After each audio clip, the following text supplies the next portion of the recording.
Good evening. क्या हाल चाल है? इतना ज्यादा बिजी है, सब बातचीत करने में क्लास में टीचर है, कोई असर ही नहीं पड़ रहा है। ठीक है, सोशल सेक्टर हम लोग पढ़ रहे थे, सामाजिक क्षेत्र, इसके अंतर्गत हम लोगों ने गरीबी, बेरोजगारी, ठीक है, खत्म कर दी है। मुद्रास्फीति हम लोग पढ़ रहे हैं। मुद्रास्फीति के बारे में हम लोगों ने पिछली क्लास में जाना था कि मुद्रास्फीति क्या होती है, ठीक है, किस तरीके से इसका मापन किया जाता है। Wholesale price index, consumer price index, PPI, producer price index. ठीक है, प्रोड्यूसर प्राइस इंडेक्स अभी हम लोगों ने डिस्कस नहीं किया है, उसको भी डिस्कस कर लेंगे। आज हम लोग जानेंगे कि मुद्रास्फीति क्यों होती है। ठीक है,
मुद्रास्फीति की जब हम लोग बात करते हैं, यानी कि महंगाई की जब हम लोग विशेष तौर पे बात करते हैं, तो दो सेट में बातें होती है।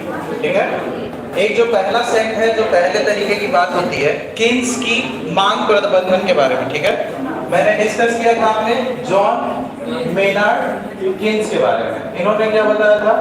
एग्रीगेट डिमांड, ठीक है ना, समग्र मांग के बारे में। एक अर्थव्यवस्था के अंतर्गत पूरी की पूरी मांग किसके ऊपर डिपेंड करती है, इसके बारे में जॉन मेनार्ड किन्स ने बताया था। तो 1970 के दशक के पहले की जो अवधारणा थी वो किन्स के मांग प्रबंधन के अनुसार थी, मतलब कि डिमांड मैनेजमेंट के अनुसार थी। डिमांड मैनेजमेंट में क्या कहा गया था? सबसे पहली जो चीज थी, मांग जनित मुद्रास्फीति। मांग जनित मुद्रास्फीति क्या चीज है? जो मांग के द्वारा हो रही है। ठीक है, मांग में असंतुलन के कारण, मांग और आपूर्ति दो चीज होती है। ठीक है, जनता द्वारा क्या डिमांड किया जा रहा है और प्रोड्यूसर द्वारा क्या सप्लाई किया जा रहा है, दोनों के बीच में अगर जो असंतुलन होगा, ऐसी परिस्थिति में ये मुद्रास्फीति का प्रकार देखने को आता है। जब भी मांग की मात्रा बढ़ती है, आपूर्ति का स्तर सेम रहता है, मतलब कि मांग लगातार बढ़ती जा रही है, मगर प्रोडक्शन लेवल हमारे जो अर्थव्यवस्था के अंतर्गत में था वो निरंतर बराबर है। ठीक है, ऐसी परिस्थिति में क्या होगा?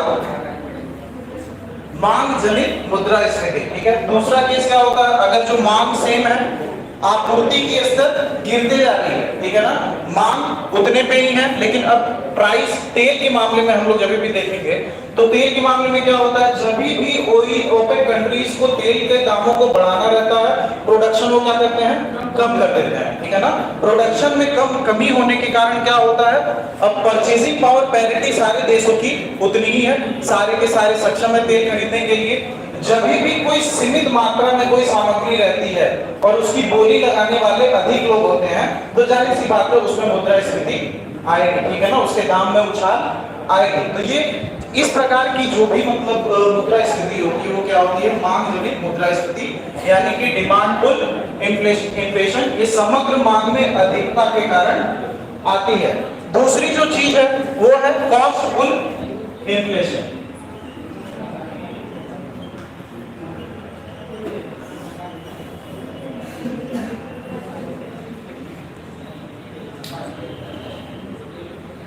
लागत जनित मुद्रास्फीति।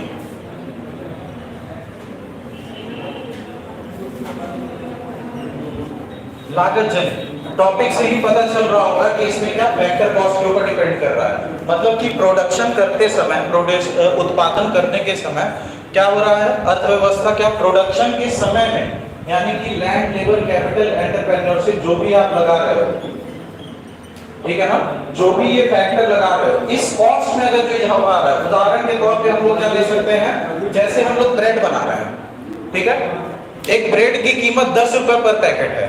अब अचानक ब्रेड का कच्चा माल क्या है, आटा, अब आटे की कीमत में 5 रुपए इजाफा आ गया। जब उत्पादन हो रहा है ब्रेड का तो उसकी भी कीमत में इजाफा आएगा, क्योंकि रॉ मटेरियल ही महंगा हो गया है, फैक्टर कॉस्ट ही महंगा हो गया है। अब क्या है, जैसे कि अचानक से क्या हुआ, आपके अर्थव्यवस्था में उत्पादन का स्तर बढ़ने लगा। ऐसा हुआ कि सरकार द्वारा खर्चे बढ़ा दिए गए, जितने मतलब कर की दरें थी उनकी कटौती कर दी गई। इससे क्या हुआ, आपके अर्थव्यवस्था के अंदर उत्पादन का माहौल जनित हुआ, ठीक है, प्रोडक्शन का लेवल अधिक हुआ। कंपनियां चाह रही है कि ज्यादा से ज्यादा मजदूर मुझे मिले ताकि ज्यादा से ज्यादा उत्पादन मैं कर सकूं। इसी उत्पादन की आपूर्ति करने के लिए कंपनियां क्या करती हैं, बहुत ज्यादा डिमांड क्रिएट कर देती हैं, किसकी, मजदूरों की। उसकी वजह से वेज इन्फ्लेशन आ जाता है, ठीक है ना। अब बताइए, अब आपको श्रमिक की जरूरत है, 10 श्रमिक की जरूरत है, मार्केट में सिर्फ 8 श्रमिक है, वो 8 श्रमिक जाहिर सी बात है ज्यादा दाम आपसे मांगेंगे। अगर जो 80 रुपए में पहले इंजीनियर्स मिल रहे थे तो वो देखेगा कि इंजीनियर्स की कमी है तो वो 1.5 लाख डिमांड करेगा। आप समझ रहे हो ना। तो ये क्या होती है, वेज इन्फ्लेशन। इस प्रकार की जो प्रक्रिया होती है, कॉस्ट पुल इन्फ्लेशन के अंतर्गत में क्या होता है, इनपुट जो होता है, इनपुट के समय में, इनपुट में क्या होता है, कच्चा माल,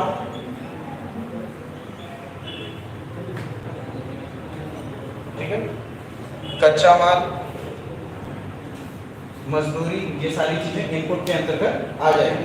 तो ये मांग जनित में बढ़ा लिख लीजिए, मांग जनित मुद्रास्फीति हेडिंग डालिए, डिमांड पुल इन्फ्लेशन,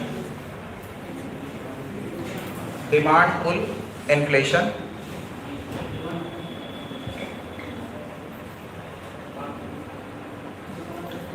ये डिमांड पुल इन्फ्लेशन कब आता है, जब सरकार का एक्सपेंडिचर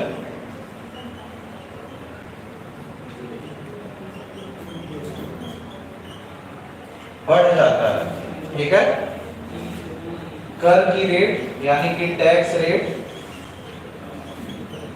घट जाती है, ठीक है ना। ये कंडीशंस होती हैं। लिखिए इसके अंतर्गत सुझाव,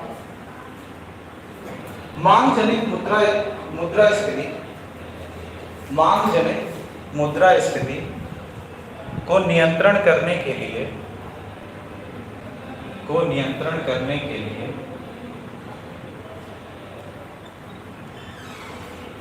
निम्न उपायों को इस्तेमाल किया जा सकता है। निम्न उपायों को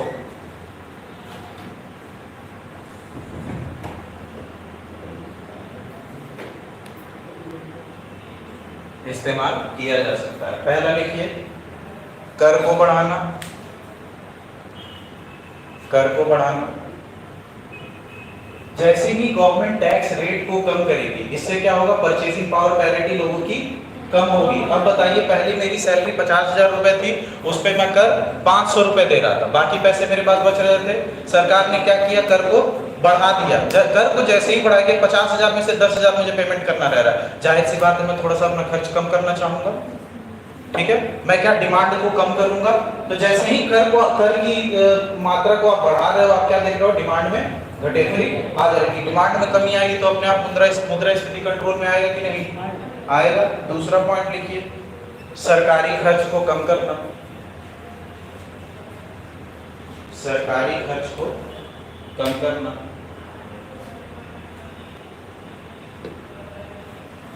ठीक है।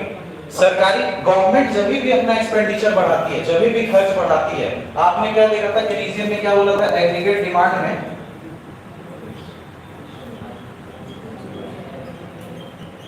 ये रहा गवर्नमेंट एक्सपेंडिचर। जब भी आप इसको बढ़ाते हो, किस चीज में इजाफा आता है, समग्र मांग में। तो जाहिर सी बात है, जब आपको समग्र मांग को घटाना रहेगा तो आप गवर्नमेंट एक्सपेंडिचर घटा दोगे। समझ रहे हो आप।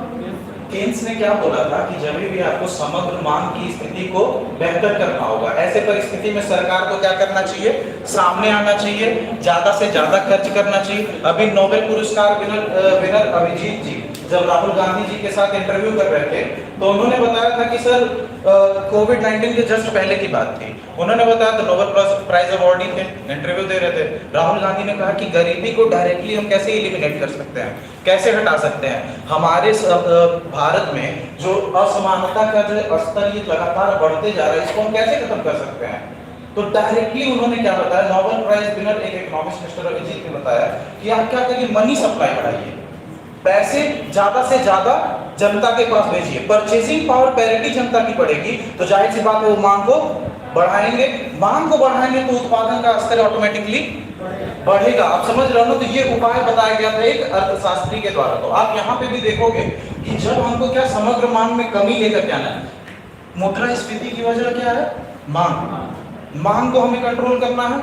जब भी हमें मांग को कंट्रोल करना रहेगा, हम क्या करेंगे, गवर्नमेंट एक्सपेंडिचर को घटा देंगे, कम कर देंगे। जैसे ही गवर्नमेंट एक्सपेंडिचर कम करेंगे, अब जो तरलता जा रही थी सरकार के द्वारा जनता के बीच में वो कम हो जाएगी। और जैसे ही मनी सप्लाई कम होगा, लोगों की परचेसिंग पावर पैरिटी कम होगी, खरीदने की क्षमता कम होगी, खरीदने की क्षमता कम होगी तो डिमांड कम होगा, डिमांड कम होगा तो अगेन मुद्रास्फीति लाइन पे आ जाएगी। कॉस्ट पुल इन्फ्लेशन के अंतर्गत में क्या बताया गया था कि प्रोडक्शन में, यहाँ पे क्या है, प्रोडक्शन उत्पादन के समय में ही दाम बढ़ जा रहा है। जब आप उत्पादन कर रहे हो उसी समय पे, मतलब कि उत्पादन करते समय जिन जिन आपको फैक्टर्स की जरूरत थी, जिन जिन तत्वों की जरूरत थी, उन तत्वों का दाम ही बढ़ गया। अब मोबाइल कंपनी हो, मोबाइल मैन्युफैक्चरिंग कम हो कंपनी हो, अब क्या हुआ कि चिप्स का दाम बढ़ गया। सिलिकॉन जर्मेनियम के चिप्स जो बनकर के आ रहे हैं, मोबाइल में यूज हो रहे हैं, उनके दाम अचानक बढ़ गए। क्यों? चाइना ने ताइवान पे अटैक कर दिया। हाइपोथेटिकल है, ठीक है, ऐसा कुछ हुआ नहीं है। चाइना ने ताइवान पे अटैक कर दिया, मार्केट में चिप की सप्लाई चेन खराब हो गई। जैसे ही चिप की सप्लाई चेन खराब होगी, अब जितनी भी कंपनियां मोबाइल का निर्माण कर रही होंगी, अब उनको लागत मूल्य अधिक लगेगा।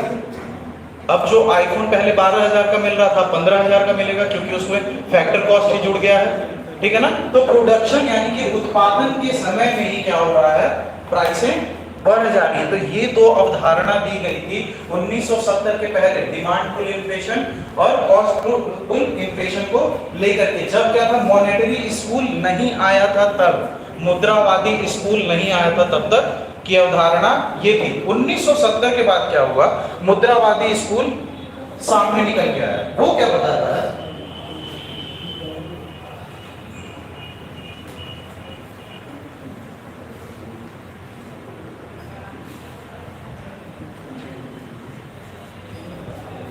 मुद्रावादी स्कूल का स्पेसिफिक क्या कहना था कि अर्थव्यवस्था में मनी सप्लाई अधिक हो जाता है।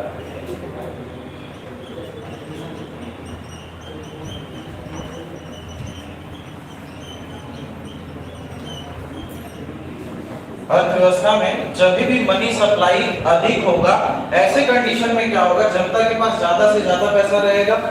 बहुत कम उत्पादन को चेज करने के लिए जो जनता की खरीदने की क्षमता है उससे अधिक है।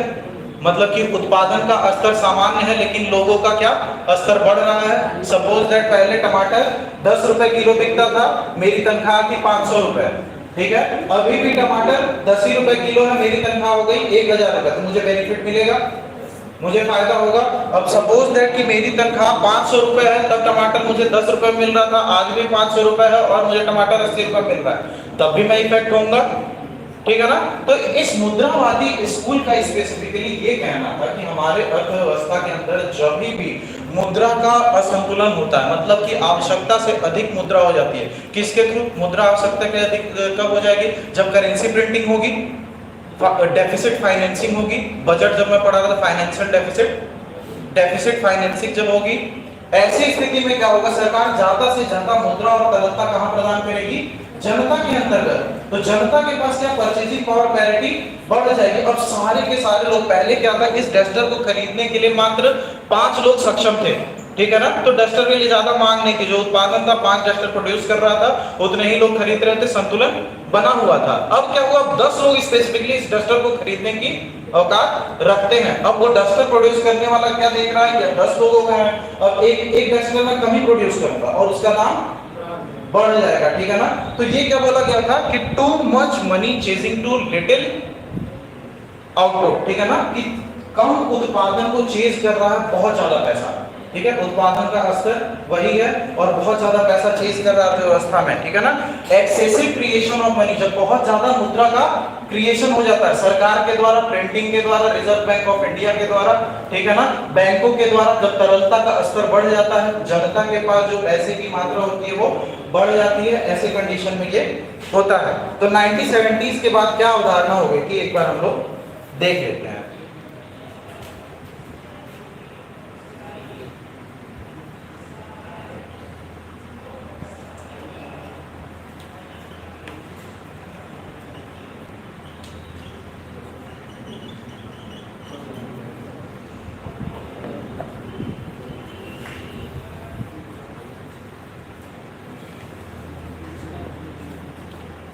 इस कंडीशन में क्या कहना था इन लोगों का, मुद्रावादी स्कूल वालों का, कि मांग जनित इन्फ्लेशन में 1970 के बाद जब मांग आधारित प्रबंधन को हटाया गया, ठीक है ना, मॉनेटरी स्कूल लेकर के आया गया, जिसमें क्या खास तौर से हम लोग साख सृजन पे ध्यान देने लगे, ठीक है ना।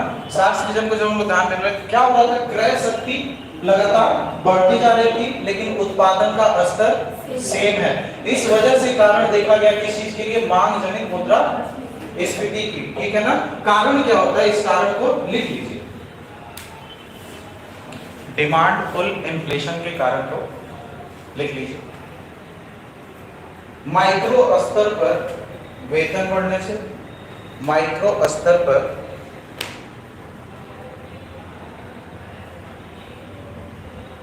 वेतन बढ़ने से, माइक्रो स्तर पर। अब सपोज दैट आप देखते होंगे छठा वेतन आयोग आ गया, सातवां वेतन आयोग आ गया, ठीक है। लेबर मार्केट रिफॉर्म आया है, उसके अंतर्गत पहले 300 रुपए मजदूरी दी जाती थी तो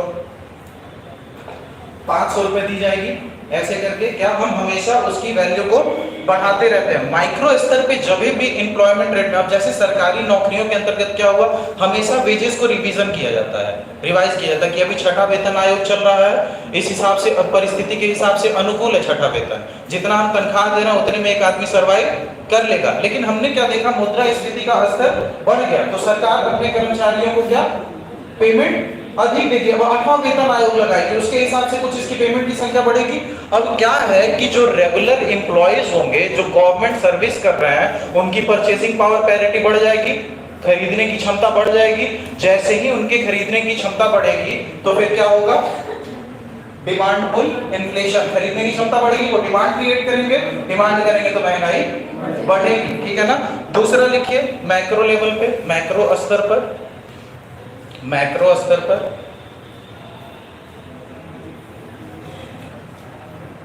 मैक्रो स्तर पर डिफिसिट फाइनेंसिंग द्वारा, डिफिसिट फाइनेंसिंग द्वारा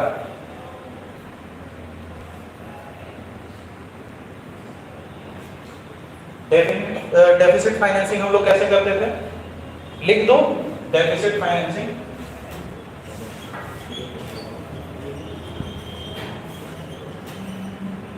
ये हम लोग कैसे करते थे, इसका दो तरीका मैंने बताया था, क्या, रिजर्व बैंक द्वारा,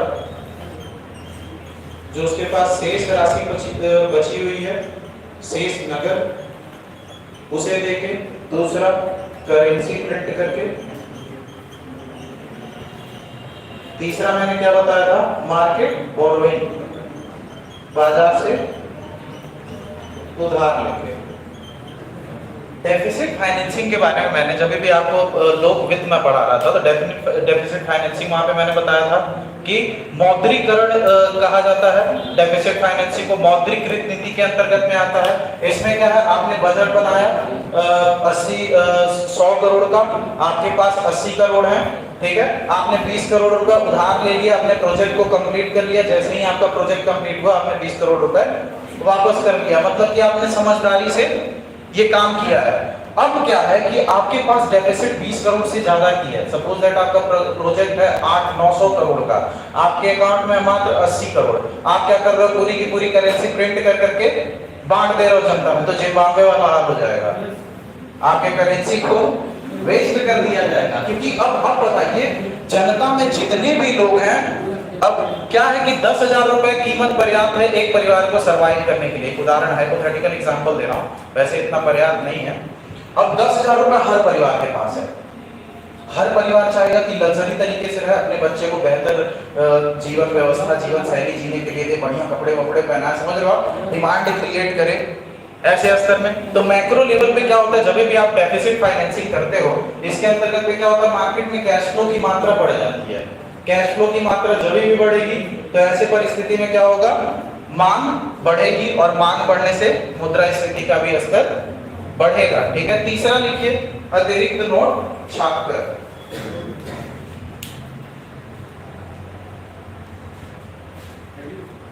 अब इसी में क्या होता है, मांग जनित यानी कि डिमांड पुल इन्फ्लेशन में क्या होता है, एक चीज होता है बोटलनेक। मुद्रास्फीति में किसानों की आय बढ़ जाएगा। मुद्रास्फीति में जितने भी गरीब और कमजोर वर्ग रहते हैं उनको हमेशा नुकसान होता है। ठीक है, जो भी जैसे उत्पादन कम हो जा रहा है, हाँ, तो उनके पास उत्पादन तो रहेगा ही कच्चा माल के तौर पे, और उसको महंगा बेचेंगे तो हो सकता है उत्पादन कम होने का कारण मौसम हो, उसको मिनिमम सपोर्ट प्राइस भी ना मिल पाए, तो जो होगा उसको बढ़िया रेट में मिलेगा। देखिए किसानों को फायदा कैसे होता है, इन सबों के लिए क्या मंडी सिस्टम जो होता है, एपीएमसी होता है, ठीक है ना, उसका फायदा उठाते हैं किसान कि क्या जिस मंडी में बेहतर पैसा मिल रहा है वहां से हम बेचते हैं। दूसरा, उत्पादन के स्तर में कभी कभी आप देखते हो महंगाई जब बहुत ज्यादा बढ़ जाता है, किसान प्रदर्शन के चक्कर में रोड पे फेंक देते हैं टमाटर की, मतलब जब लागत मूल्य भी नहीं मिलेगा, इस टमाटर को पैदा करने में 10 रुपए लग रहा है मुझे, और डिफ्लेशन के टाइम में हो जाता है दिक्कत। डिफ्लेशन में क्या होता है ना, कीमतें गिरने लगती है।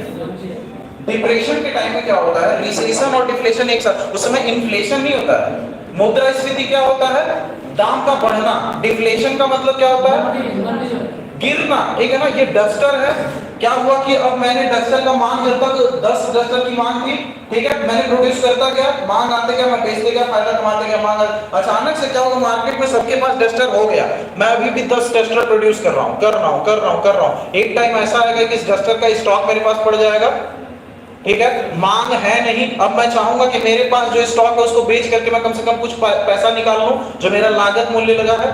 अगर जो मैं ये लागत पूंजी बाजार से उधार लेकर के निवेश किया हूं, समझ लो फाइनेंशियल मार्केट में एक बंदा है, बेसिकली फाइनेंशियल मार्केट में कब जाता है, उधार लेने के लिए, वहां से उधार लेकर के निवेश कर रहा है, उसका स्टॉक भटक गया, ऐसे कंडीशन में वो क्या करेगा, अब उस सामान बहुत ज्यादा है और उसकी मांग कम है तो उसकी वैल्यू गिरने लगी। वो क्या कहेगा कि 5 रुपए का डस्टर है, कोई 2 रुपए में ही ले लो।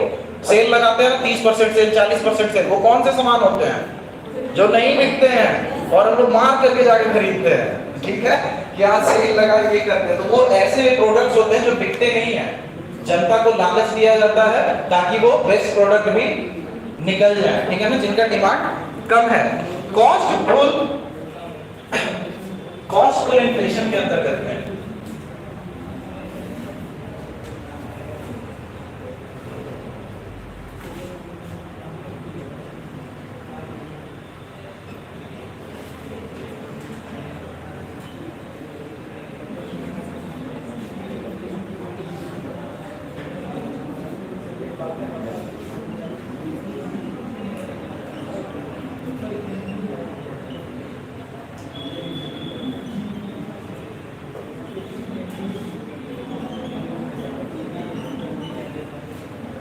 अब इसके अंतर्गत क्या होता है, अब सपोज दैट मार्केट में क्या होता है, ये स्वतंत्र अवधारणा और सबसे बेहतर इसे माना जाता है, ठीक है ना।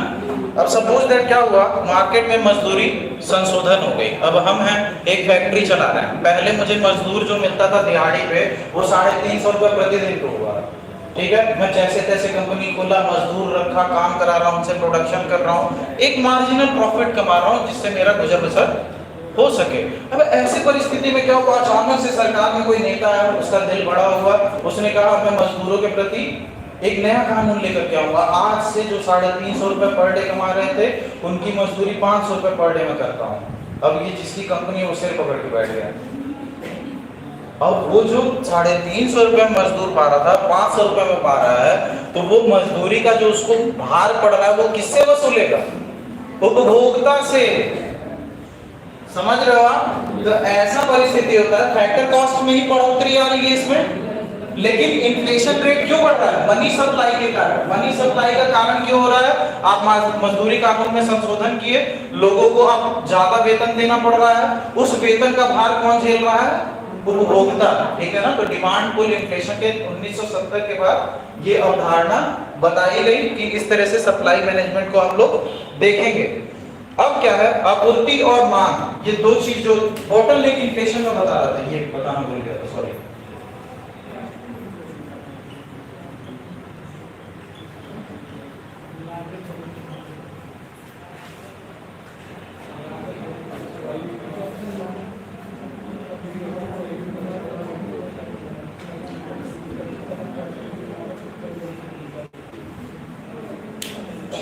देखिए, जो बॉटलनेक इन्फ्लेशन होता है इसको स्ट्रक्चरल इन्फ्लेशन भी कहते हैं, संरचनात्मक मुद्रास्फीति भी कहते हैं। इसके अंतर्गत में क्या होता है कि आप मांग जो होता है ना वो सेम रहता है, ठीक है ना, डिमांड का स्तर सेम होता है, लेकिन आपूर्ति को कम कर दिया जाता है। वही पेट्रोल की प्राइस वगैरह हाइक करनी हो तो आप क्या करो, प्रोडक्शन को ही कम कर दो, दाम बढ़ गए, फायदा कमाओ। अभी हाल फिलहाल में इंडिया के मिनिस्टर ने यूएसए के वहां मीडिया के साथ कॉन्फ्रेंस किया, तो वहां बार बार एक ही क्वेश्चन पूछा जा रहा है कि आप कब रशिया से तेल खरीदना बंद करोगे, कब बंद करोगे, कब अपनी निर्भरता बंद करोगे। तो वहां पे बहुत ही तगड़ा आंसर वहां पे उन लोगों की, ये सब इंटरव्यूज वगैरह आप लोग देखा करिए, जो हमारे फॉरेन डिप्लोमेट्स वगैरह होते हैं, बहुत फायदा करेगा, क्योंकि जो उनकी नीतियां होती है ना, वो नीतियां बहुत आपको मदद करेंगी आपकी टर्मिनोलॉजी को समझने के लिए।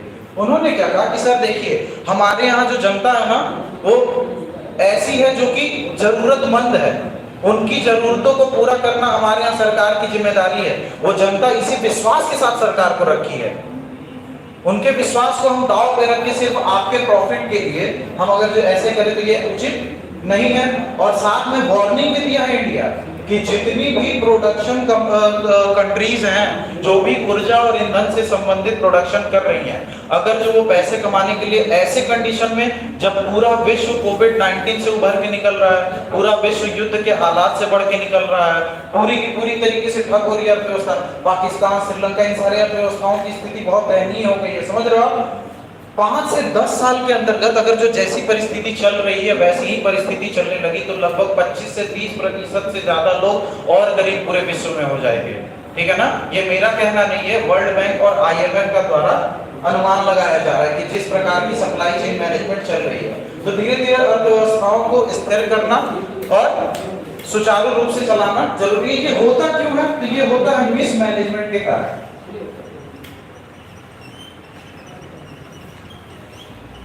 कितनी मांग है उसका हमें अनुमान ही नहीं है और हम आपूर्ति नहीं कर पा रहे। सपोज दैट जनता के पास क्या मनी सप्लाई बढ़ने वाली है, रिजर्व बैंक ऑफ इंडिया ने जितनी भी नीतियां लेकर के आई है वो इस प्रकार से ही लेकर के आई है कि वो मार्केट में तरलता को बढ़ा सके। अब हमें पता है कि तरलता बढ़ेगी तो क्या मांग भी बढ़ेगा, लेकिन हम उसके ऊपर कोई भी काम नहीं कर रहे हैं। जैसे ही हमें आइडिया लगे, जैसे सट्टेबाज लोग क्या करते हैं, अब देख रहे हैं कि अभी मार्केट में इसका रेट बढ़ने वाला है तो यही पैसा लगाओ, आगे जाके यही पैसा लगेगा, हम वो नहीं कर पा रहे हैं। आप समझ रहे हो, मुद्रास्फीति कंट्रोल न होने का कारण कि हम आगे का अनुमान लगा के नहीं कर पा रहे हैं, हम ये संतुलन देख नहीं पा रहे हैं कि ये जो आपूर्ति का स्तर है उसे क्या होना चाहिए। तो जब भी इसका मिसमैनेजमेंट होता है तो ऐसे कंडीशन में बॉटलनेक इन्फ्लेशन होता है। ये भी क्या डिमांड जनित और मांग जनित मुद्रास्फीति का ही एक प्रकार है, ठीक है।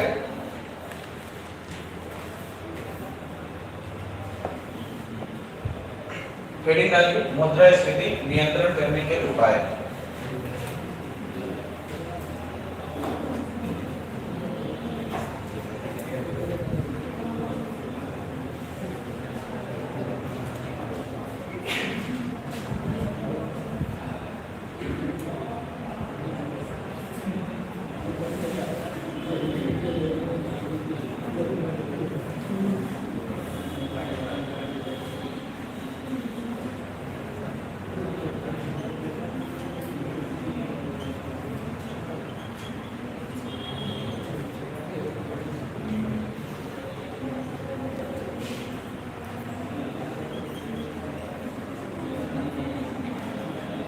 जब भी हम लोग मुद्रास्फीति को नियंत्रण करने की बात करते हैं, ठीक है, तो इसके अंतर्गत में जो सबसे पहला उपाय है वो क्या है, मांग पक्ष उपाय। मांग पक्ष उपाय के अंतर्गत में लिखिए पहला पॉइंट, महंगे हो रहे उत्पादों को, महंगे हो रहे उत्पादों को कम उपयोग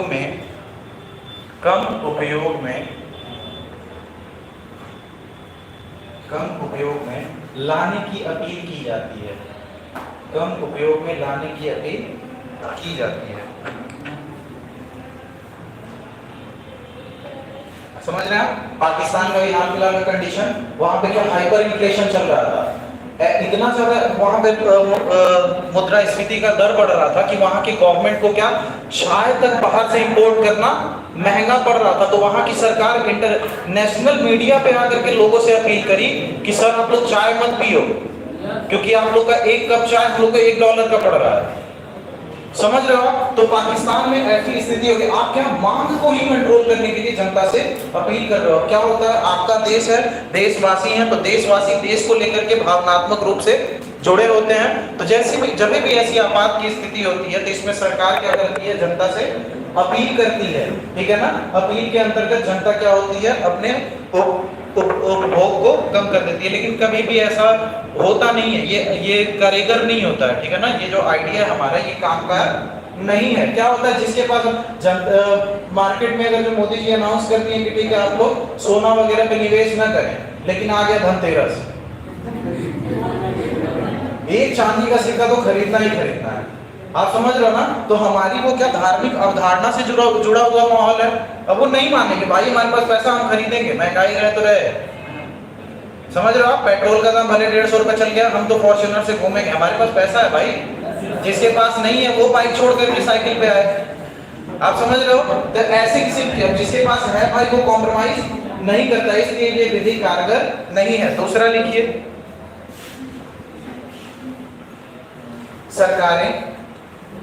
सरकारें गवर्नमेंट्स, सरकारें अर्थव्यवस्था में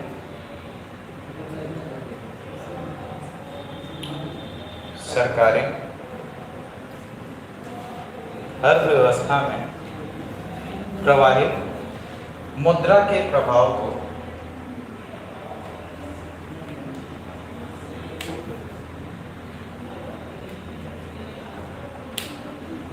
मुद्रा के प्रभाव की मात्रा को संकुचित करें, की मात्रा को संकुचित करें। अब गवर्नमेंट को क्या करना है, बहुत ज्यादा एक्सेस मनी मार्केट में आ गया है, तो ऐसे नीतियों का निर्माण करेगी कि क्या जितना कैश फ्लो है वो अपने पास रोक ले। अब इसके लिए उसको कौन मदद करेगा, यहाँ पे रिजर्व बैंक ऑफ इंडिया। किसी भी सरकार की मदद वहां के देश की केंद्रीय बैंक करती है। मौद्रिक नीतियों के निर्माण के द्वारा इसे किया जाता है। कैसे किया जाएगा, रेपो रेट को बढ़ा करके, कैश रिजर्व रेशियो को बढ़ा करके, ठीक है ना, तरलता सोखने का, ओपन मार्केट ऑपरेशंस वगैरह, ठीक है। तो इन सारे मौद्रिक नीतियों का उपयोग करके केंद्रीय बैंक क्या करती है, जो तरलता का स्तर बढ़ जाता है उसे क्या कंट्रोल करती है, ठीक है ना। आपूर्ति पक्ष, ठीक है, दूसरा नंबर लिखिए, आपूर्ति पक्ष उपाय।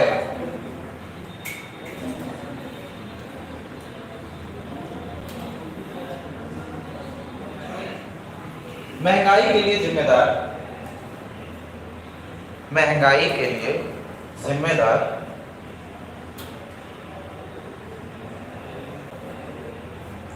उत्पादन को बढ़ाकर, महंगाई के लिए जिम्मेदार उत्पादों के उत्पादन को बढ़ाकर, ठीक है। महंगाई मुद्रास्फीति में क्या होता है, बाजार में कुछ विशेष वस्तुओं के मूल्य बढ़ने लगते हैं, सीमित समय में उनके मूल्य तेजी से बढ़ने लगते हैं मुद्रास्फीति के टाइम में। अब इनकी मुद्रास्फीति को अगर जो हमें कंट्रोल करना है तो हम क्या करेंगे, जो व्यक्ति अगर जो इस मार्कर की वजह से महंगाई है तो इसका प्रोडक्शन हम बढ़ा देंगे। क्या करेंगे, प्राइवेट संस्थाओं को हम ऐसी वरीयता प्रदान करेंगे कि वो ज्यादा से ज्यादा उत्पादन करें। अब सपोज दैट क्या है कि जितने फूड आइटम है, ठीक है ना, ऐसे जो भी हैं जो कृषि से जुड़े हुए जितने भी उत्पादन हैं, उनका दाम अगर जो बढ़ने लग रहा है तो सरकार उनको कम करने के लिए क्या कर सकती है, सिंचाई पे सब्सिडी प्रदान कर सकती है।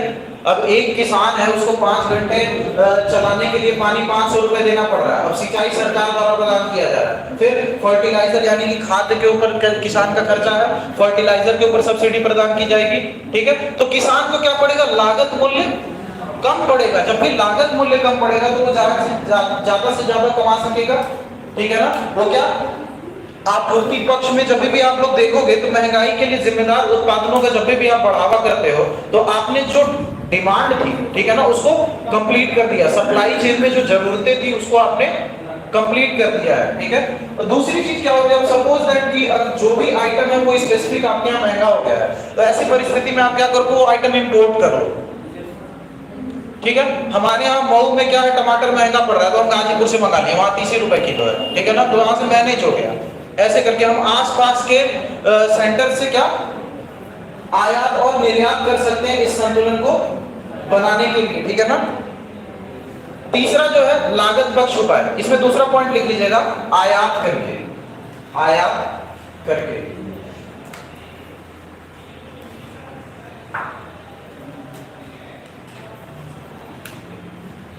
तीसरा है लागत पक्ष।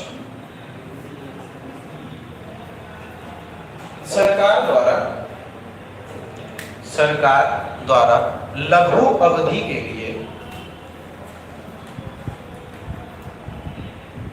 लघु अवधि के लिए अप्रत्यक्ष करों को कम करना है, अप्रत्यक्ष करों को कम करना है, अप्रत्यक्ष करों को कम करना। इनडायरेक्ट टैक्स की बात हो रही है यहाँ पे।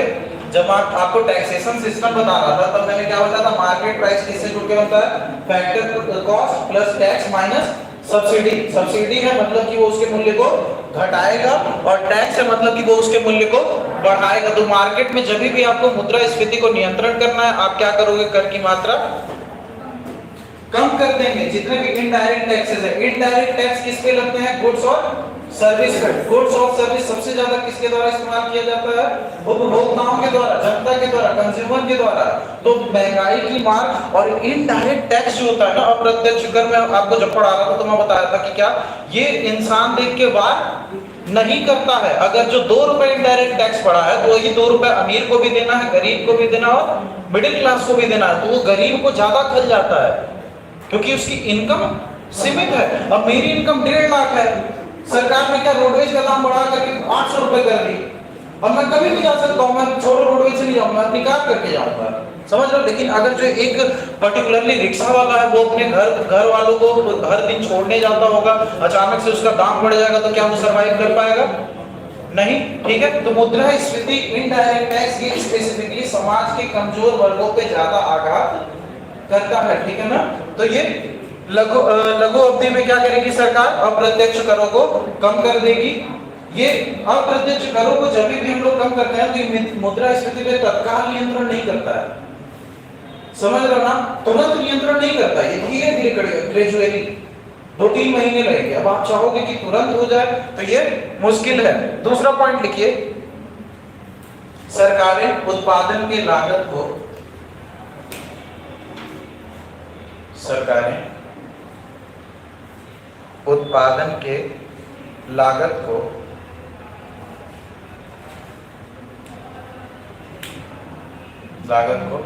कम करने की दिशा में काम करते हैं, कम करने की दिशा में काम करते हैं, ठीक है। मतलब उत्पादन के समय में हम फैक्टर कॉस्ट में ही कमी कर दे रहे हैं। खाद्य पदार्थ अगर जो महंगी पड़ रही है हमने सब्सिडी दे दी इरिगेशन पे, फर्टिलाइजर वगैरह पे, तो किसान को क्या फैक्टर कॉस्ट ही कम पड़ रहा है। जैसे ही फैक्टर कॉस्ट कम पड़ेगा तो अगर जो सब्सिडी नहीं प्रदान की जा रही है, 10 रुपए किलो गेहूं में जा रहा है सारा प्रोडक्शन कॉस्ट लेकर के, 2 रुपए इसमें सब्सिडी दे दी गई, अब ये 8 रुपए का बिकेगा।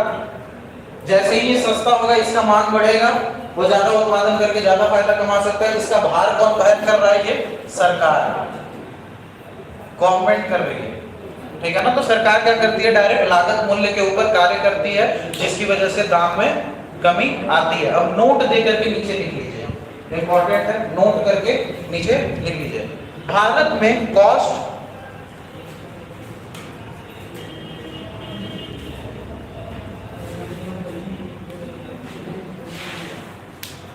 भारत में कॉस्ट पुश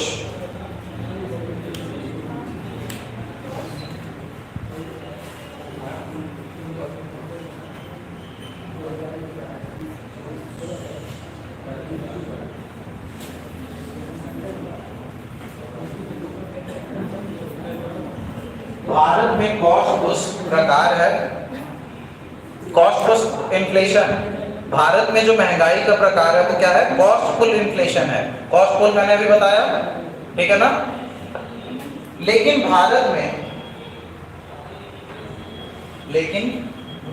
में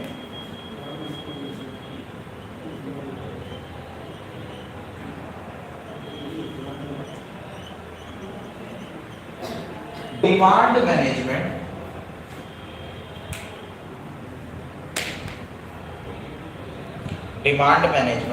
की नीतियों को अधिक लागू किया गया है।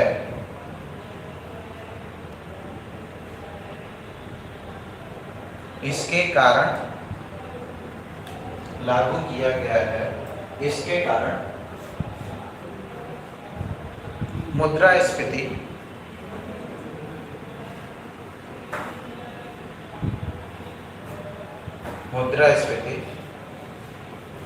स्थिर रूप से नियंत्रित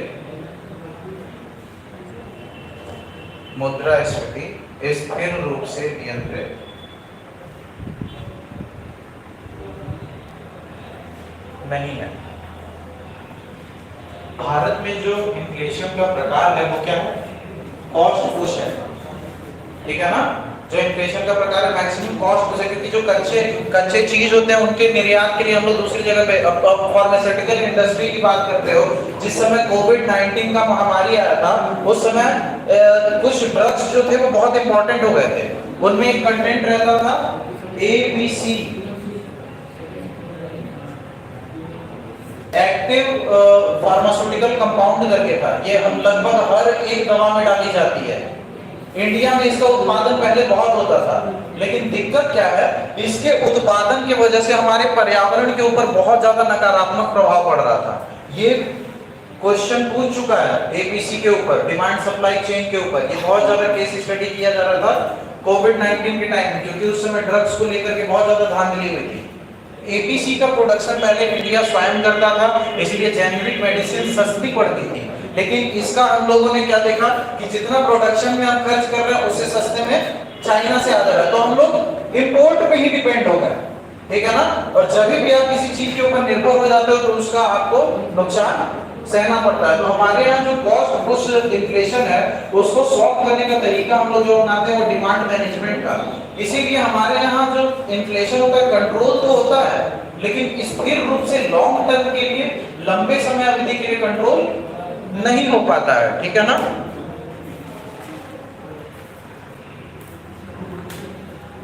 अगला हेडिंग डालिए मुद्रास्फीति के प्रकार।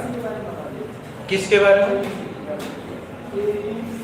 एपीसी, एक्टिव फार्मास्यूटिकल कंपाउंड होता है ये ना। जैसे पैरासीटामोल हो गया, ठीक है ना, पेन किलर हो गया कोई, चाहे फिर कोई एंटीबायोटिक्स वगैरह हो गए, ये लगभग ना हर एक ड्रग्स में मेन इंग्रेडिएंट का काम करता है। जैसे हर कोल्ड ड्रिंक में पानी तो मिलाते ही हो।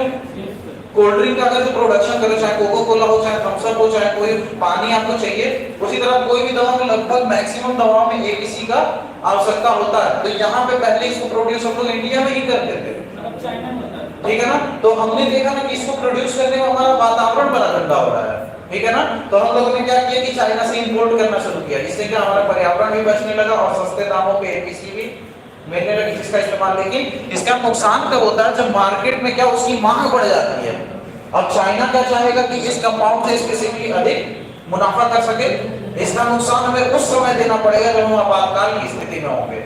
दूसरे के ऊपर निर्भर होने का यही नुकसान है, ठीक है ना। तो एपीसी वाला ये केस था बेसिकली चाइना के ऊपर। कोविड-19 के टाइम में बहुत ज्यादा डिस्कस किया गया था। एक मेडिसिन थी फेविपिराविर, उसका ब्लैक मार्केटिंग शुरू हो गया था। 800-900 की इंजेक्शन थी, 12-15 हजार रुपए में लोगों ने बेचा था, ठीक है ना। वो क्या वायरस के लोड को कम करता है, ठीक है ना। तो उसके लिए बहुत ज्यादा मांग, ऑक्सीजन सिलेंडर्स की है, तो ये सारी चीजें हैं, हमारे देश में टैलेंट की कमी नहीं है, समय का फायदा उठाते रहते हैं सर, ठीक है। मुद्रास्फीति के प्रकार,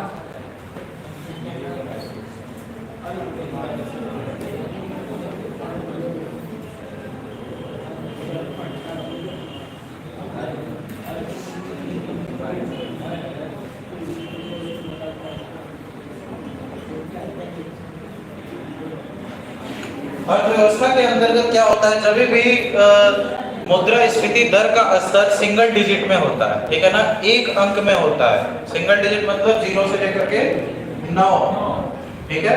रिजर्व बैंक द्वारा ये कितना कहा गया है, कितना हम लोग रखना है, 4 ± 2%। मुद्रास्फीति का स्तर हमको इतने पे रखना है। अगर ये स्तर इतने पे हम मेंटेन करेंगे तो हमारी जनता के ऊपर ज्यादा भार नहीं पड़ेगा, ठीक है। अब क्या है, अल्प मुद्रास्फीति में क्या होता है, बहुत ही शॉर्ट टर्म के लिए किसी एक वस्तु विशेष का दाम बढ़ जाता है, वो भी सिंगल डिजिट में होता है। जैसे कि इस साल से अगले साल से जब आप तुलना कर रहे हो तो मात्र जो बदलाव आ रहा है 1.1% का है। मतलब कि जो बदलाव है, जो मुद्रास्फीति दर में बदलाव हो रहा है, जो दोनों साल में आप कंपेयर कर रहे हो, वो सिंगल डिजिट में रहता है। मतलब कि जो मुद्रास्फीति हो रही है वो बहुत ही कम हो रही है, ठीक है। जब भी ये डबल डिजिट में हो जाती है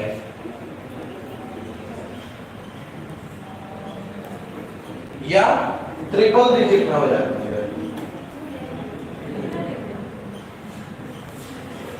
मुद्रास्फीति दर कुछ लंबे अंतराल के लिए खिंच जाता है, ठीक है ना।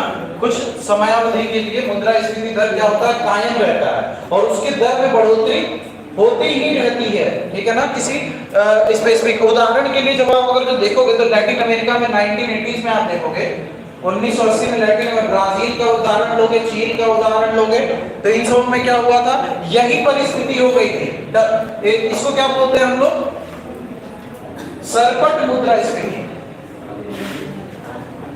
पहला नंबर अल्प है, दूसरा है सरपट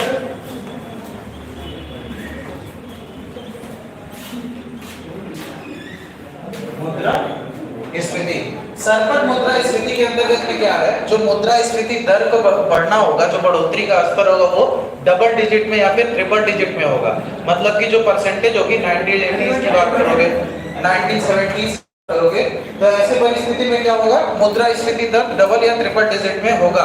तो पहला सबसे उदाहरण जो हम लोग लेते हैं लैटिन अमेरिका के देशों का, चीन, ब्राजील और अर्जेंटीना। इन सारे देशों में 1980s में क्या हुआ था, यही स्तर आ गया था। जो मुद्रास्फीति का दर जो पहुंच गया था वो 50 से 700 के बीच में चला गया था, ठीक है ना, 50 से 700 के बीच में चला गया था। और दूसरा उदाहरण आप क्या लोगे, 1980 में पुराना यूएसएसआर, उसमें भी क्या हो गया था, मुद्रास्फीति दर जो था वो लगभग कितना पहुंच गया था, 300 से भी ऊपर पहुंच गया था। यही स्तर लगभग सेम कंडीशन उस समय में भी हो गया था, ठीक है ना। 50 से लेकर के 700 के बीच में ये अर्जेंटीना, चीन और ब्राजील के मामले में, ठीक है।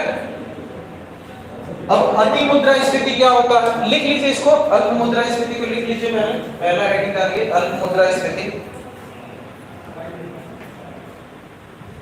इसे लघु अथवा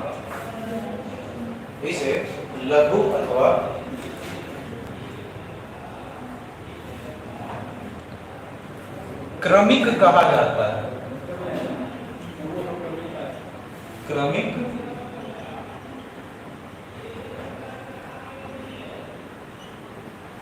लघु अथवा क्रमिक कहा। अल्प मुद्रास्फीति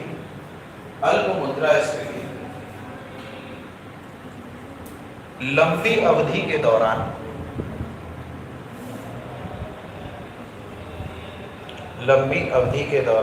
देखने को मिलती है।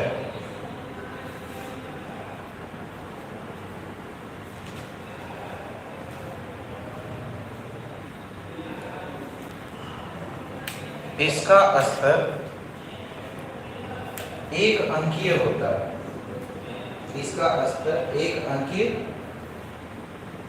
होता है।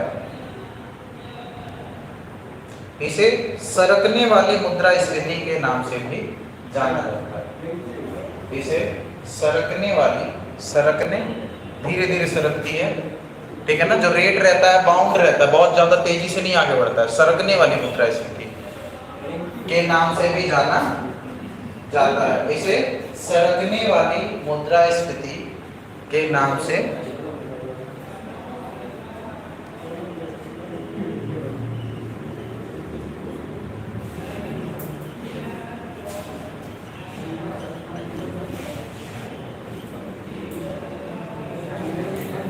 दूसरा लिखिए सरपट मुद्रास्फीति।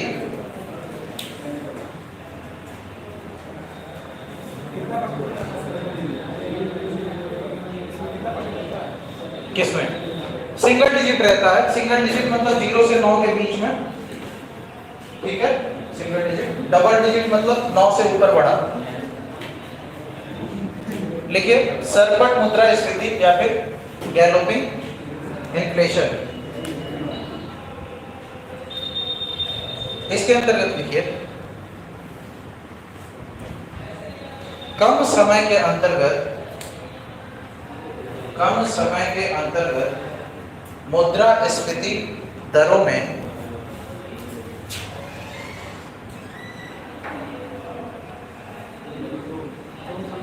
कम समय के अंतर्गत मुद्रास्फीति के दरों में अत्यधिक इजाफा आना, कौमा, ऐसी परिस्थिति को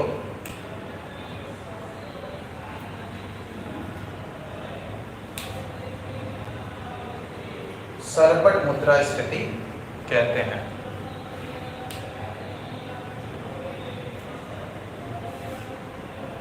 तीसरा नंबर लिख लीजिए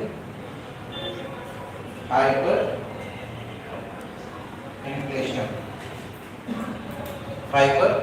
इन्फ्लेशन, अति मुद्रास्फीति। सेकेंड वर्ल्ड वॉर के टाइम में क्या हुआ था, जैसे ही जर्मनी फर्स्ट वर्ल्ड वॉर के टाइम में जैसे ही जर्मनी हारा, ठीक है, फर्स्ट वर्ल्ड वॉर में क्या था, एक तरफ एक्सिस पावर थी, एक तरफ एलाइड पावर थी, ठीक है ना। एक्सिस पावर कौन था, जर्मनी, इटली और इधर यूके, फ्रांस और, ठीक है, दोनों अलग अलग साइड थी। जैसे ही जर्मनी हारा तो क्या किया गया, बहुत ज्यादा हार्श ट्रीटी के बाद हंगरी, पोलैंड वगैरह लिखे हैं, ठीक है ना, तो ये विभिन्न कंट्रीज थे। क्या जैसे ही जर्मनी हारा उसके ऊपर बहुत सारी हार्श ट्रीटी डाली गई, जैसे ही बहुत सारी हार्श समझौते डाले गए, उस देश की करेंसी एकदम कोलैप्स हो गई, ठीक है ना। जिम्बाब्वे की स्थिति में 2008 में हो गया, क्या हो गया था, लोग घंटा भर पैसे लेकर के जाते थे और सामान थोड़ा सा लेकर के आते थे, उन लोगों की मुद्रा की स्थिति एकदम दयनीय हो गई थी। ऐसी परिस्थिति आ जाती है कि लोग अपने देश की करेंसी के अलावा अन्य चीजों से लेन देन करने लगते हैं, जैसे कि सोना का इस्तेमाल करने लगते हैं, बार्टर सिस्टम का, कि तुम्हारे पास गेहूं है, मेरे पास चावल है, चलो लेन देन कर लेते हैं, समझ रहे हो आप, बार्टर सिस्टम वगैरह का इस्तेमाल किया जाता है। इसमें क्या होता है, लिख लीजिए अति मुद्रास्फीति के अंतर्गत, हाइपर इन्फ्लेशन के अंतर्गत इसे बढ़ा हुआ या बढ़ता हुआ,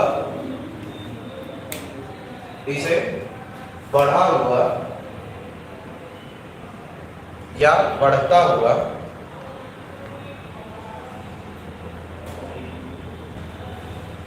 मुद्रास्फीति दर कहा जाता है। मुद्रास्फीति दर कहा जाता है। कम समय में मुद्रास्फीति की मात्रा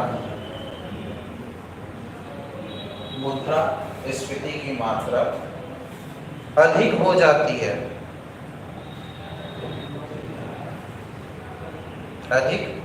जाती है, वार्षिक स्तर पर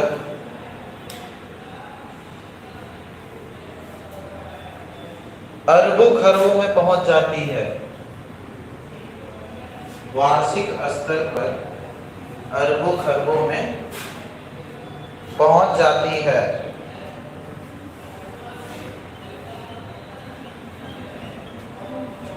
लास्ट पॉइंट लिख लीजिए, मूल्य रातों रात बढ़ जाता है।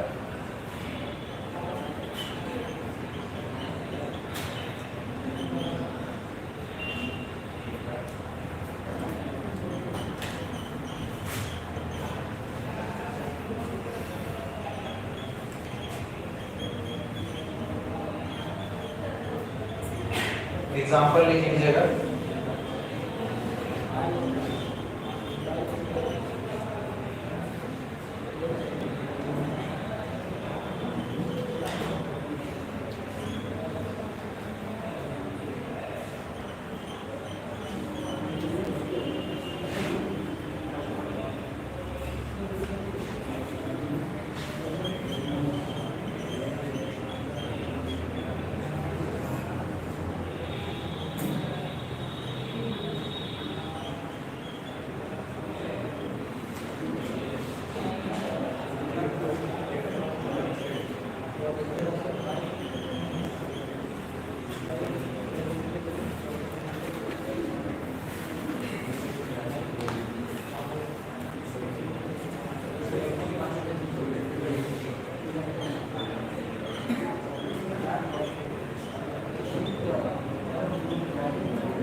बता रहा हूँ, एक्सप्लेन कर रहा हूँ मैं।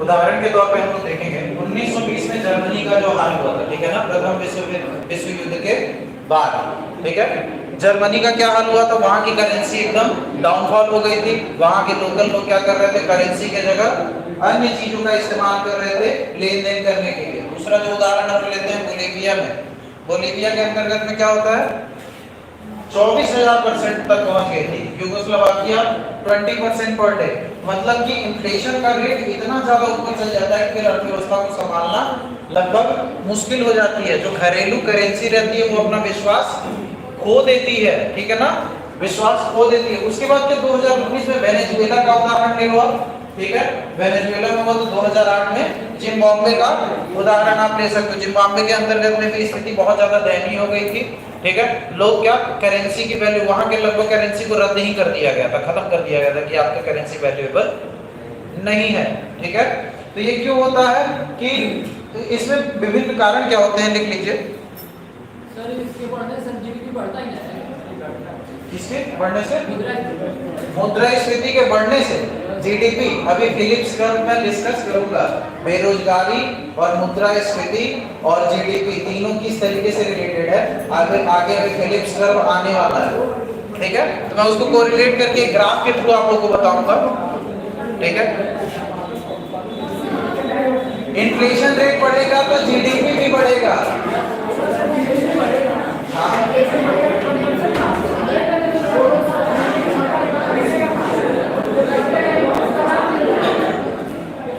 देखिए इसमें क्या है, जो ये पहले जो तीन सिस्टम का इस्तेमाल करते हैं, इसके बाद अगला जो टॉपिक है वही है इन्फ्लेशन, ग्रोथ एंड अनएम्प्लॉयमेंट,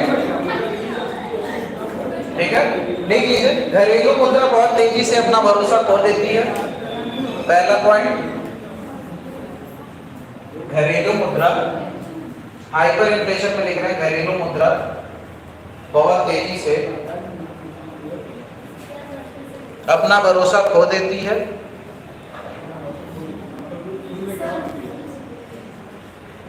घरेलू मुद्रा बहुत तेजी से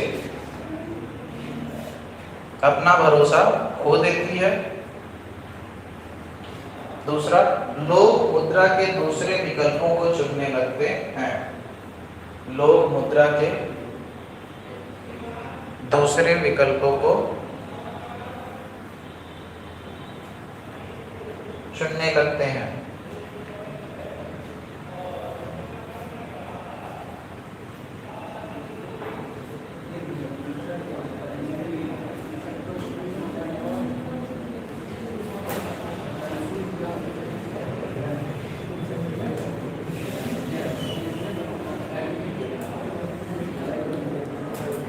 देख लेते हैं जो आपको रिलेशन पूछना है, जीडीपी, अनएम्प्लॉयमेंट और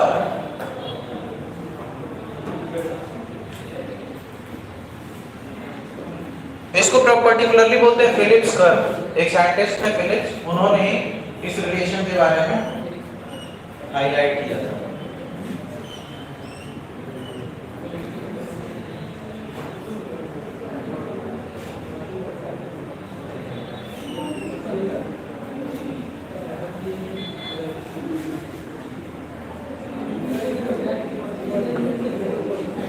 कल मैंने टॉपिक डिस्कस किया था कोर इन्फ्लेशन और हेडलाइन इन्फ्लेशन।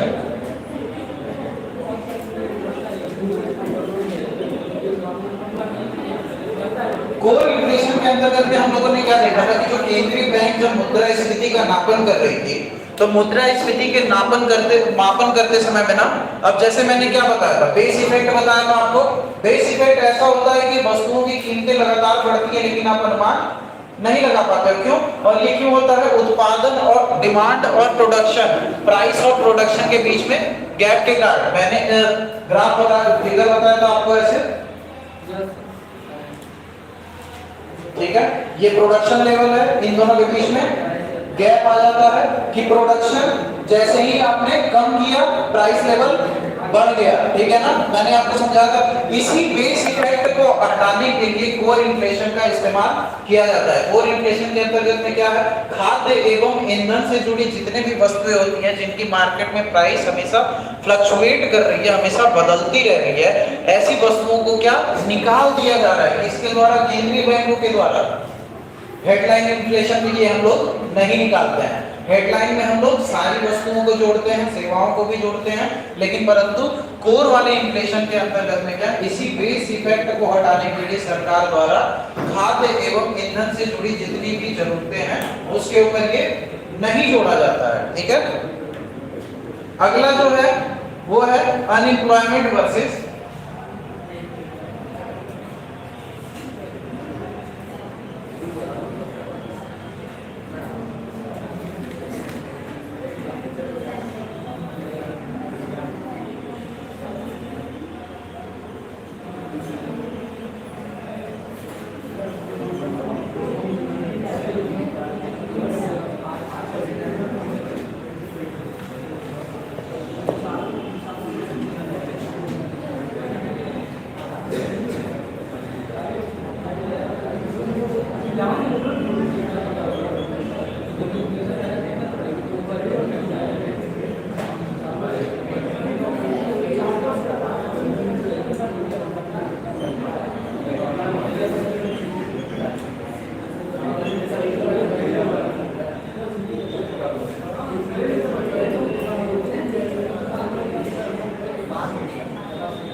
चलिए समझ लेते हैं हम लोग। देखिए जब भी हम लोग बात करते हैं उत्पादन स्तर की, ठीक है ना, उत्पादन स्तर की, बेरोजगारी की और मुद्रास्फीति दर की, तो मुद्रास्फीति दर, ठीक है, और अनएम्प्लॉयमेंट,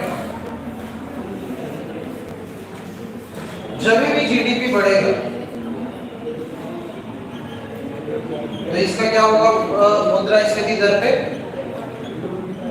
यानी कि इन्फ्लेशन रेट वो भी बढ़ेगा। जीडीपी बढ़ेगा तो इन्फ्लेशन रेट भी बढ़ेगा। यहाँ पे आप देखो जीडीपी का स्तर जैसे ही बढ़ा है, यहाँ पे क्या है, अनएम्प्लॉयमेंट रेट भी, ठीक है ना। आप देख रहे हो किस तरह से कोरिलेटेड है।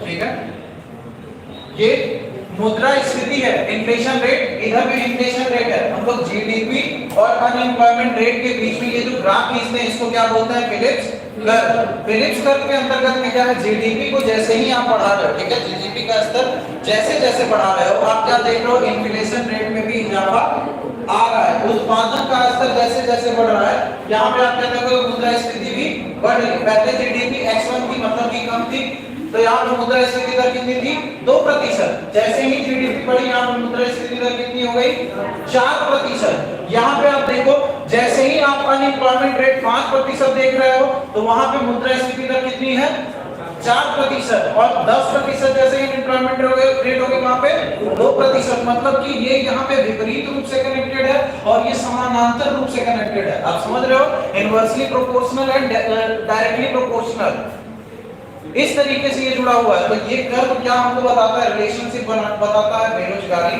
ठीक है, और किसके बारे में, अनएम्प्लॉयमेंट के बारे में और इन्फ्लेशन रेट के बारे में, यानी कि मुद्रास्फीति दर के बारे में। लिखिए इसके अंतर्गत में, यह ध्यान देने योग्य है, यह ध्यान देने योग्य है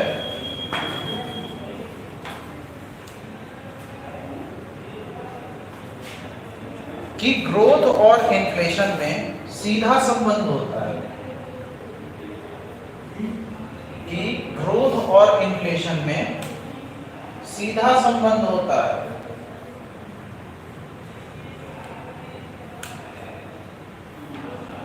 अर्थात जीडीपी बढ़ता है तो इन्फ्लेशन रेट भी बढ़ता है। अर्थात जीडीपी बढ़ता है तो इन्फ्लेशन रेट भी बढ़ता है। यहां पे आप ग्राफ में स्पष्ट तौर पे देख पाओगे, ठीक है। आगे लिखिए, इसी प्रकार बेरोजगारी दर, इसी प्रकार बेरोजगारी दर, इसी प्रकार बेरोजगारी दर तथा मुद्रास्फीति दर, मुद्रास्फीति दर के बीच विपरीत संबंध होता है, के बीच विपरीत संबंध होता है।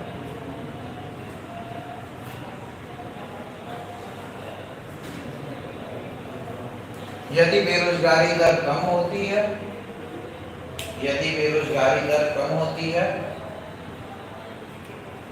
तो मुद्रास्फीति दर बढ़ जाती है। संबंधों को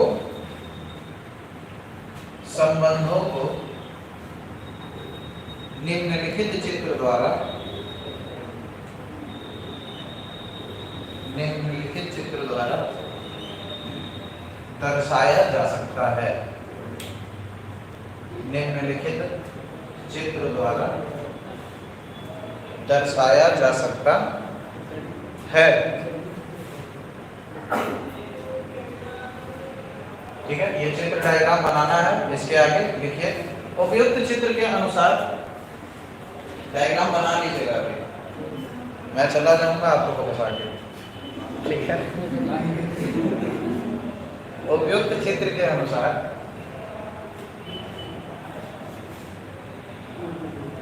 बेरोजगारी का प्रारंभिक स्तर,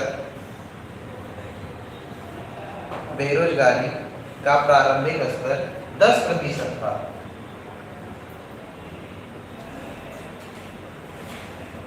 10% था।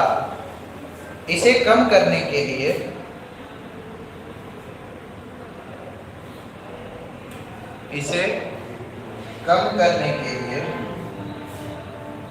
जीडीपी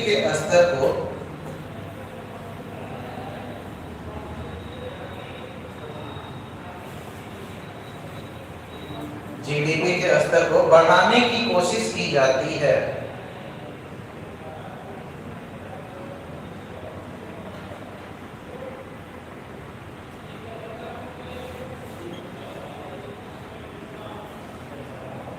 जीडीपी को बढ़ाने की कोशिश की जाती है। जीडीपी को कैसे बढ़ाएंगे, यहां पे लिख रहा हूं।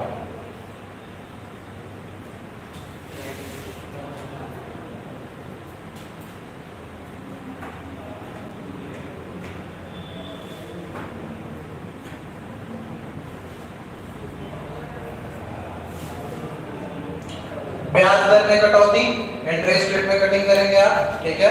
ज्यादा से ज्यादा लोन लोग लेंगे, मनी सप्लाई ज्यादा होगी। तरलता को बढ़ाएंगे किसके द्वारा, राजकोषीय नीतियां और मौद्रिक नीतियों के द्वारा, जिसके द्वारा क्या होगा, आपके अर्थव्यवस्था में तरलता की मात्रा बढ़ेगी। दूसरी चीज क्या है, करों में छूट, मतलब टैक्स में छूट दोगे। जब भी आप टैक्स में छूट दोगे तो जनता के पास मुद्रा की मात्रा बढ़ेगी, ठीक है ना। तो ये 3 मेजर्स आप जीडीपी को बढ़ाने के लिए कर सकते हो, ठीक है। आगे लिखिए, इन उपायों से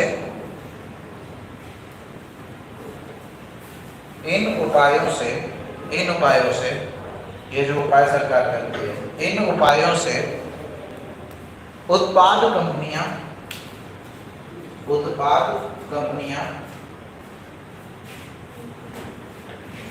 उत्पादन बढ़ाने लगती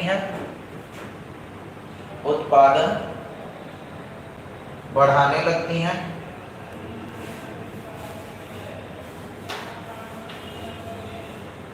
इससे मजदूरों की मांग बढ़ जाती है,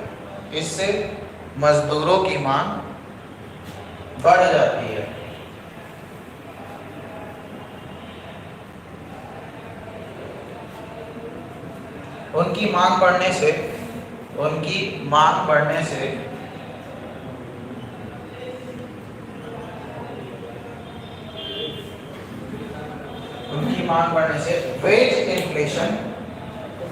वेज इन्फ्लेशन यहाँ पे लिखा हूं। वेज मतलब होता है वेतन, इन्फ्लेशन मतलब महंगाई। वेज इन्फ्लेशन आने लगता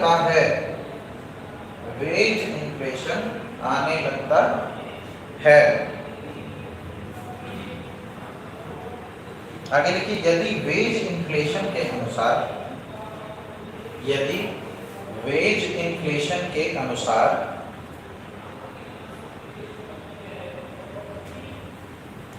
श्रमिकों की आपूर्ति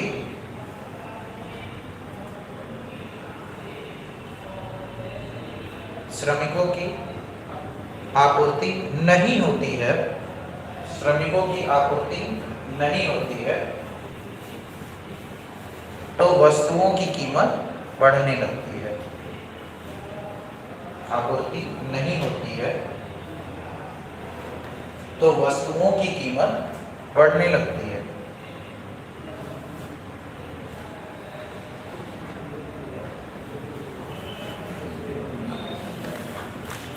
इस प्रकार